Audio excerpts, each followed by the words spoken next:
Well, I took a week away and got a little vacation in me, a little bit of driving, good road trip with the dad, and come back and, well, the world is a mess again. I'm your host, Sal Assante. This is We the Patriots Podcast. We are going to get into some interesting stories, at least a little bit of change of pace, definitely getting away from elections and right politics, and talking a little bit more about social events and current events, what's going on. Again, we got some craziness. We got a CEO shot dead. We got Syrian civil war seems to have come to a conclusion in a way. We'll be talking about that a little bit, something that I'm very privy to. And we'll be talking about the wars that are still going on. So a lot to talk about today. I'm going to try to get it done fast enough. Got church in a little bit. Let's get right to it.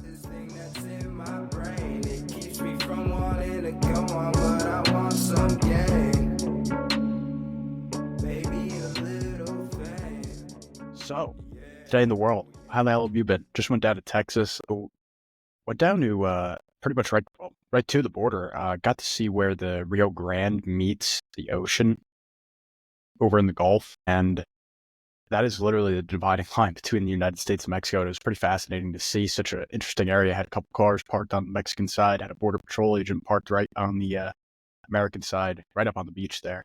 SpaceX is located right there. If you didn't know, I didn't know. It was cool. Very cool trip. So you ever had the time and you want to see some pretty interesting parts of the United States that you're going to see every day, that's definitely one of them. Highly recommend it. Not a long stay, but just a visit. Go check it out. Now, getting into the topics today, I first wanted to talk about, and if you notice, I got my classic winter super dry lips and redness coming on already, so a little worried about that. Doing literally every rep to take care of it, and it just seems to be getting worse. So I'm at a loss at this point in my life of what the fuck I'm supposed to do in the winter. I guess I'm just supposed to have red lips and look like fucking Santa Claus. I don't know. Anyway, with that out of the way, getting into some pretty serious stuff. So I don't want to argue and banter. I don't know if any of you guys are seeing the news about this. I'm sure most people have heard about the death of this is the CEO of United Healthcare. Brian Thompson was shot to death December 4th. So we're talking about 4 days ago now, 5 days ago, if you're listening to this on Monday. I don't really want to get into the semantics or try to act like I know all the facts or anything here, but what I want to talk about is the larger sentiment that brought on that really scared the crap out of me. So I get a lot of my news from X at this point. There's a lot of reputable people that just put stuff out that you can, if you're interested on a topic, generally speaking, someone is paying attention to it a lot more than other people. They post a lot about it. You can go get some pretty good information. They also send live updates. And then, of course, you can go out and look up any other news that you want to get off the site. So it's pretty easy, a well of information for me. I like it. I like the way the feed comes across on my algorithm's pretty dialed in to feed me what I want when I want it. So, but what you're seeing on X, my issue with it is the response from the actual users. And what you're getting there is the public's view of the event. And that's what scared the crap out of me. So I'm not sure if any of you guys saw, but the majority, in my opinion, of my feed that was coming across and was talking about this event, talking about the CEO that got murdered, was very apologetic to the person. Was even, I saw certain people saying that they would harbor the fugitive if they knew him or that they were cheering him on. They felt more safe knowing that this person, I saw this one a lot. People were saying they were feeling more safe knowing that the person that shot this Brian Thompson, more safe knowing that they were at large than if they had been in captivity or if they've been brought in. And that to me is telling me that there's a very strong anti-corporatist, anti-for-profit feeling in the United States. Now, my problem here is, we're going to talk a little bit now. We're going to get into a subject that is very touchy-feely. I know that maybe tough for some people to understand that healthcare is not a right? Like to have that conversation and to explain to someone or to try to get someone to understand who really thinks that all healthcare should be free or that it's a human right to deserve healthcare and you shouldn't be burdened by paying. That shouldn't be what you're thinking about in the moment. I hear you. The only problem is when you're talking about something medical, really, this is the case for any profession, but if you went to school for a certain amount of time, you paid money for that degree, and your service that you're providing to the world is worth money, you're not just going to stop charging money one day or for one particular client. That makes no sense. So if you're talking about, we'll just say, for example, a heart surgery, and someone's going in and they need to have a stent put in their heart.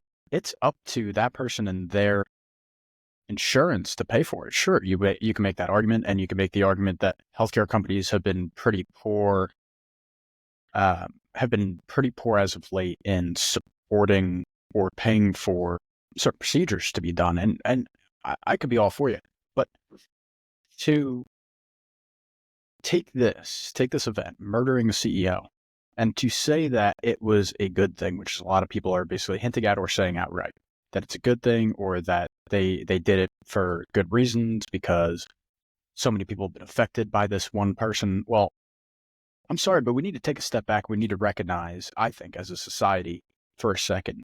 And I encourage all of you, if you have any friends who are happy that this CEO is dead, have that conversation with them and just be honest with them. If you're comfortable, explain to them this person's job was to achieve a profit for a company. They're head of a company. They have a lot of shareholders that are not him. So it is not all his decision making. Yes, he's the public face of the company and he's got to wear it on his sleeve, just like the press secretary has to wear it on her sleeve now that Biden pardoned his own son, right? And she's got to deal with the lies. That's what the CEO's job is. So it doesn't matter. He is so far removed from the one making the decisions on a particular claim. That is just not his business. The whole point of him having a job, and the job description for a CEO of a health insurance company, is to make a profit for the shareholders, and doing that in any which way possible. Yes, you're going to try to provide life-saving medical care. Yes, you're going to try to innovate. Yes, you're going to try to push the limits of how far you can go in saving a person, like how many different things that you could do. But that's all limited at the end of the day by cost. You can't just expect any sort of company, any sort of service to go out of their way and essentially pay for, even though they know they're never going to get paid back, but they have an opportunity to, say, do a life-changing procedure, a first-time procedure. If they're not getting paid to do the service, they can't perform the service. The whole point of them being in business or being in operation is that they get paid for the service that they're supposed to do. So if they don't have the insurance, if the insurance doesn't cover it, if your coverage plan is not that specific, or it doesn't handle that big of a charge, well, then it's not like you're getting denied the coverage. You are just going to have to pay directly. And many times what that comes down to is predatory hospitals who are taking advantage of the customer. Maybe they're overcharging, maybe they're not. But in a lot of cases I've seen where people get ridiculous loans or are indebted to these hospitals at massive interest rates. That's where you might have your bones to pick. I would agree with you there. But for the insurance company, again, all the insurance is doing is trying to make money. That's what that company is for. And so that's on you as the subscriber to that insurance, if anything, to do your homework. Do you have the best insurance company? Are they going to cover what you need to cover? And if they are not going to cover it, you better move to a different insurance company. That's kind of on you, is my point here. So getting back to it, my big issue with this is there was a lot of people that were insinuating that many other CEOs, and not just in healthcare, should be watching their own heads. If you can't tell, I'm pissed. I'm riled up, because what you're doing is obfuscating on purpose the actual intended job of anybody, of any CEO. You are not taking seriously what they actually do for a living. You are making it into something that they do not do, that they're not supposed to be doing. And then you're giving them a punishment that nobody deserves. Nobody deserves to get shot in broad daylight in NYC. That's ridiculous. But you're now proponing, so people, one specific example of someone essentially calling for another one's head was someone making fun of Elon Musk for bringing his young son out to a press conference. Many had pointed out, and I don't even care about this, so I'm going on other people's words. Many people pointed out he'd been bringing him along for months, and it probably has more to do with location than anything, if I had to guess. If they're located close enough for him to be around his son and he wants to spend time with his son, he's obviously a busy man, let him spend time with his son. But somebody points it out and says, oh, look, Elon carrying his son around after the murder of Brian Thompson. I'm sorry, but stop it. Now you're putting the pressure on people who have nothing to do with anything that you're talking about. Let's talk about Tesla real quick because I got to move on to this war stuff. This is driving me crazy. Something like Tesla. And so Elon Musk owns Tesla, owns SpaceX, owns X, right? You look at all these different companies, these are all elective services. So if you don't like them, who with someone else? If you really despise maybe his political views, okay, understand them. If you do, go work with someone else. Go do your business with Facebook. Go take, like, I just can't comprehend why people would resort to killing someone because they think differently or they act differently or they don't make the decisions that they want to make. That's called being childish and being immature. I'm sorry, but you people need to fucking get over yourselves. Okay, on to the next point. Let's just do a little recap. I got to slow down. Do a little recap of the wars that have been going on around the world, stuff that the United States is always meddling in. We all know this. So I talked about it a few times ago. I'm not getting super detailed. I'm just going to try to skirt around the edges and make some points here. Ever since the election of Trump, there has been claims of working towards agreements in both the Israel-Palestine war, Israel-Hamas war, whatever you want to call it. There's also been talks, especially a little bit, I would say, stronger verbiage saying that they're ready to start negotiating, with Ukraine and Russia. And those have been pretty substantial. So you got to think that finally that war is coming to an end. And that's going to make sense as we start to talk about the other issue that just popped up. And that's if popped up is offensive to say, I would say to people who have been paying attention, the Syrian civil war has been going on since at least 2011. You can make more arguments to push it back even further, but we'll talk about that. So when it comes to the two wars that everybody knows are still going on, and that's Ukraine and Russia, and of course there's more. I'll take a step back here before I move on. There's so much more stuff going on that I need to get myself a little bit more acquainted with, especially in terms of Africa and a little bit of Asian geopolitics, in order for me to have a show with you guys and explain to you just how fucked up the world is. But we're talking about the two main conflicts that swallows up American media all the time. So I would say it's relevant to Americans in making decisions, and I would say especially relevant because it is our money that is going and funding these wars, in some cases on both sides. So let's talk about it. With Israel, the continuous flow of weaponry, arms has not stopped. I don't think, if I'm not mistaken, there hasn't been another agreement to send actual financial aid in quite a bit. So that I may be wrong on, but if I'm not mistaken, it's been a little while for that. But again, we just continue to give them arms. Now, what it seems like, if we're going to start talking about what happened with Syria, it's very destabilizing. And that's an issue because, well, if you're thinking about it, the region of the Middle East is already destabilized. Any sort of further destabilization comes with ramifications that spread out through the area. There are people that then, this is the scary stuff. So there were many times over this past couple of weeks that I was scrolling on Twitter, and there's a lot of just anti-Semitism, anti-Jew rhetoric, and it becomes disgusting at times. And then there's also, which, because X is quite literally free speech as long as you say you don't want to kill someone, which is crazy because I think a lot of people said that they wanted to kill some CEOs this weekend. So don't know where that is going to come down on, but push that past, that's beyond the point. What did you see as well, as I mentioned, the anti-Semitism, the anti-Jewish posting, seemingly a lot of like very near Nazi shit. But you also see the other side where it is wild for me to think about, but there is a lot of actual Jewish accounts or claiming to be Jewish people posting saying that they're looking for a greater Israel project and heading towards a greater Israel. And Syria is the next domino to fall because now Iran is not working with as many proxies. And you start to think, well, gee, it really sounds like your guys' intentions is a little bit bigger than just defending yourself, huh? And I mean, if you're looking back over the history, it could not be more obvious that that's the point. Israel's always looking for land to fill out into in order to take just more operating ability. You think about the little stretch of land, it's very comparable to like the size of like a New Jersey. It might even be smaller than New Jersey, Israel. So, but you think about it that way, to me, it couldn't be any more obvious that the intention of most of what Israel does is try to grow in proximity to the dangers that are around it. And it constantly is actually fomenting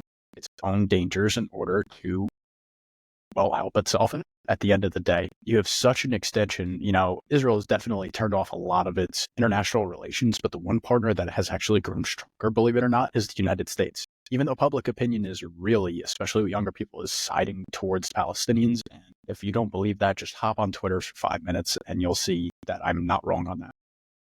But our country as a whole and what our politicians have been doing is become more and more pro-Israel, which is fascinating to me. Now, let's take a step back and let's look over at the Ukraine-Russia war. Both sides at this point, I'm just going off some information that I read before, again, keeping it loose on this episode, not super tied down to the facts, but I do know pretty well that I'm on point here. So if you think I'm wrong or I made a mistake, just hit me up in the comments. It's not that serious. But at this point, Russia and Ukraine is at a stalemate almost and is fast in a war of attrition. What that means, if you think back to World War II, at times when the lines just didn't move, you're not talking about blitzkrieg, but you're talking about, well, World War II might be a bad example, maybe World War I, where you have constant just trenches and no movement of lines. And you're just seeing which side can outlast the other, which one can still produce food while it's putting out hundreds of thousands of soldiers a month and losing them. And that war of attrition type of mindset now, it's on a much different scale now that it's modern weaponry, modern technology. But really, things are just not really going anywhere, especially if you're talking about lines being drawn. Both sides at this point, I believe, are claiming territorial gains, which means both sides have territorial losses. It seems like they're both willing to reach an agreement. Now, one thing that I found interesting was that Biden just agreed, I want to say yesterday or 2 days ago, may have been today, I'm talking on Sunday, of course, my day range is a little different than you guys. Sunday the 8th, if anyone's curious. So I just read that Biden basically gave out another billion, $800 and some million over to Ukraine. And it's such, okay, Joe, cool. How much do we have to say as Americans, like we're tired of our own dollars going to wars, especially if we're talking about a war that allegedly both sides are willing to come to the table and try to work out an agreement, and you're sending more money? What are we doing here? I'm of the opinion, of course, that all this money is actually just making us a bunch of money, and it's making these fat politicians much richer. And I mean, it has to be the case. Why would we be giving our own money away just for nothing? But even if that's the case, you're not helping out American citizens. You're not doling out these dollars that you allegedly have to help out places like North Carolina, who just got ravaged by a hurricane, or in Florida. I know this might be a little bit of hoity-toity, but you have a stadium that is completely destroyed in Tampa Bay for Tampa Bay Rays baseball. And you don't really see any state money, local money going to help them out. Now, granted, that's more than likely because they had a pretty bad insurance policy, but that's their own fault. Their money covers. But you don't see like anybody trying to go help that, or any Biden's dollars going to say, oh, we'll fix your roof, Tampa Bay. Don't worry about it. Nope. We're going to send it to Ukraine. So, and then you think about all the, like, I drove a lot of the country this week to do that road trip down in Texas I mentioned. There's so many roadwork projects that look like they just need to be fed in terms of funds and get the people on fucking job sites. And if that's the case, there's a lot, and I know that's the case, there's a lot of domestic infrastructure that needs some attending to. And why not take this money that you're allegedly going to help the world out with and help out your own citizens? I know it's a cheap shot to take, but to be honest, we shouldn't have to take it. Our own president should be committed to helping our citizens at home. I can't see how that's a questionable thing to say. There's people getting frustrated about it. I know Biden on his way out has made a questionable decision. Number one, of course, pardoning his own son. How I feel about it is, if it was my son, I'd probably do the same exact thing, so I don't blame him. But that also is not to say that he probably shouldn't have done it. And when I say he, is Joe Biden. Reason number one is that Trump was probably going to do it anyway for a political gesture and try to gain some points with people. Number two, you kind of point to guilt, especially the way that he did it. I believe that it was over a 10-year frame that he set that he is immune to charges or whatnot. And it just seems so fishy. And then he preemptively is, I don't know if this is for sure. I know that he was allegedly thinking about it, or his cabinet is thinking about it, of preemptively pardoning people like Anthony Fauci. Who else was it? It would have been like Adam Schiff and like some other actors that have claimed to be doing it. Preemptively pardoning things they're not even getting investigated for or haven't been charged with is insane to me. Beyond the point. The way that Biden's going out, it's a little bit weak. I got 10 more minutes with you guys, so let's talk about the last thing, because I want to bring this all together.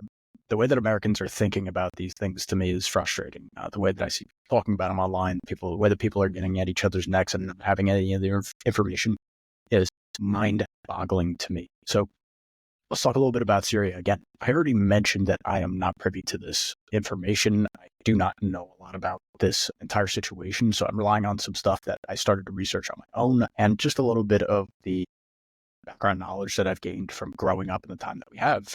Influential time for the Middle East. Everything has been changing for the past 20, 30 years. Well, everything's always changing in the Middle East. It's a very volatile place. Let's talk about Syria. First, I want to talk, I've got a little bit of history here, so I want to bring back bring it back a little bit so we can understand where we're at. So when you talk about Syria and you talk about how it even started, was the fact that after World War I was when they actually gained their independence. This is after the time where you have to imagine the Middle East and a lot of Africa was not so much Africa itself, but a little bit of Africa. Think about Egypt, Suez Canals, that type of place. A lot of the Middle East was swallowed up by Napoleon.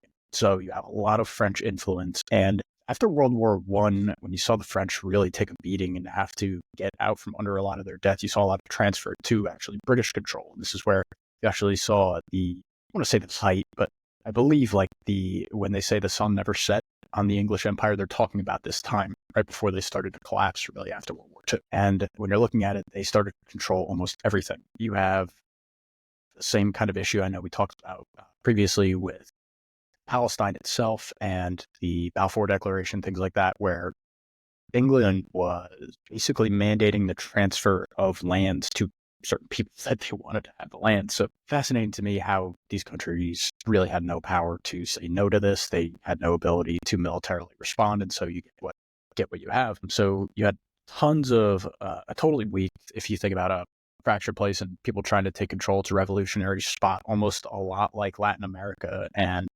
South America and a lot of the places that follow if you're anything of a history buff.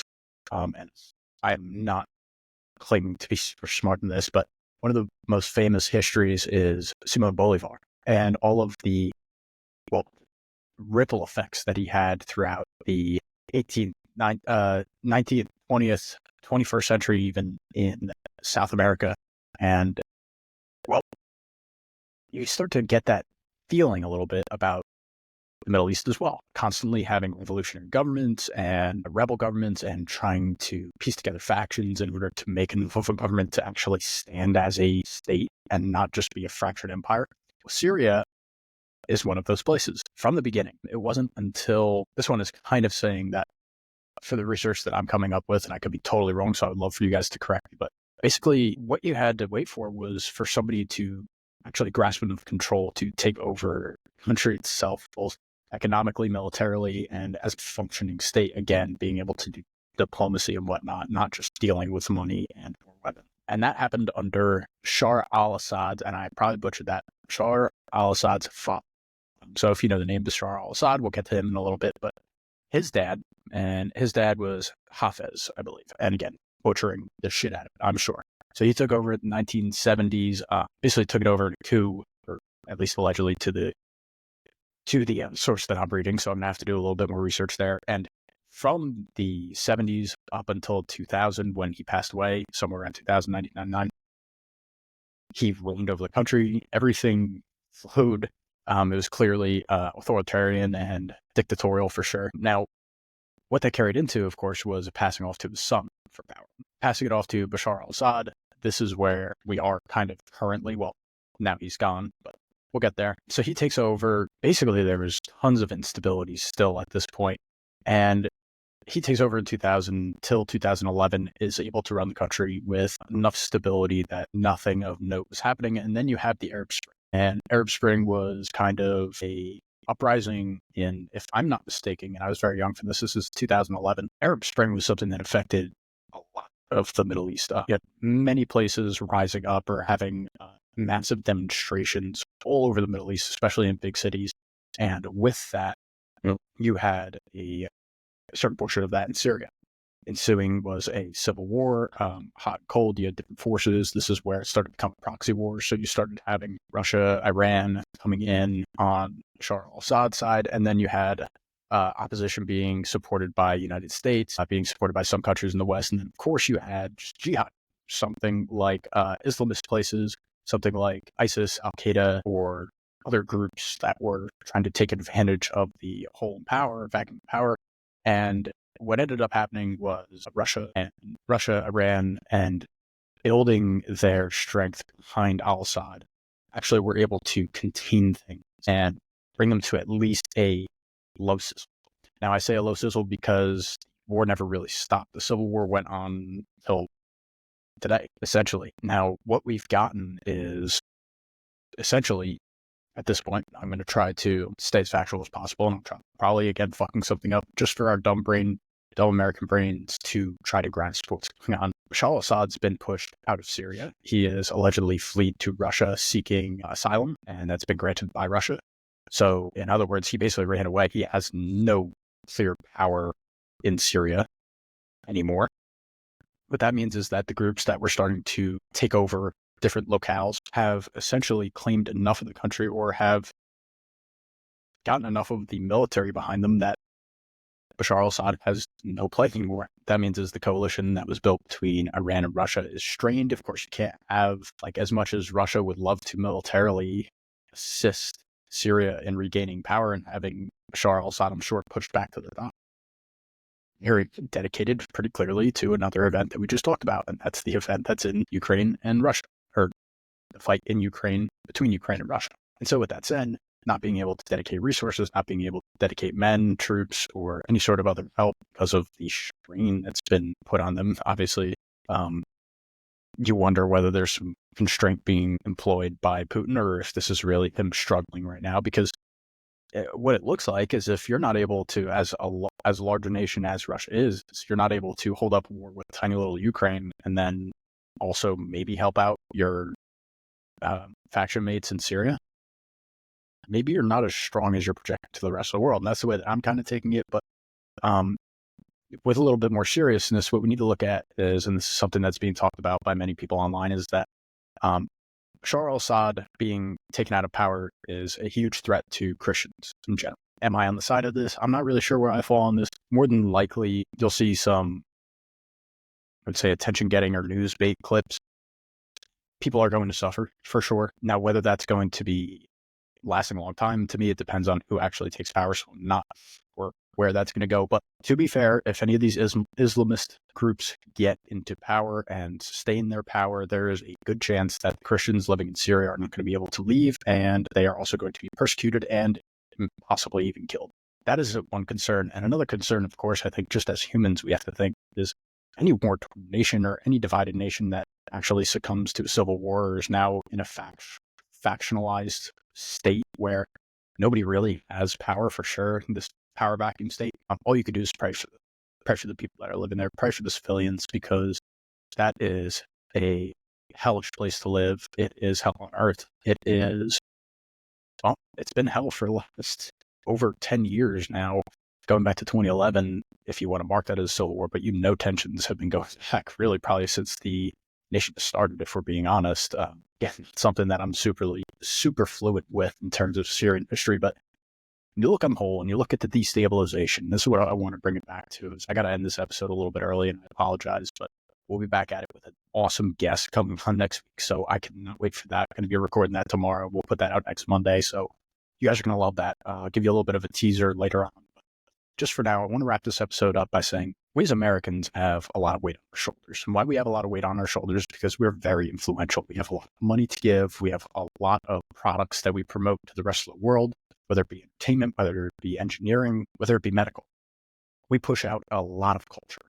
And I think it's important on us to be putting out the type of culture that shows what type of people we want to be and what type of people we want the world to be modeled off of. People are using us as an example. Us being assholes and scumbags and only looking for the top dollar type of shit, it's just not a good image to project. And likewise, neither is promoting to just kill people that are at the top because they're making a ton of money or because they are doing a job that you don't quite fully understand. So you're just going to kill them instead of trying to understand where they're at or why they make the decisions that they do. We're promoting a really bad ideology, I would say. And us as Americans, we got to get back on track to, all right, we're not just going to give all of the money out to foreign wars and not help our own citizens. We need to pay more attention to our own neighbors and maybe put a little bit of love there instead of animosity and hatred. And lastly, suspecting people of a crime when you don't have any basis other than the fact that you think that they've committed it.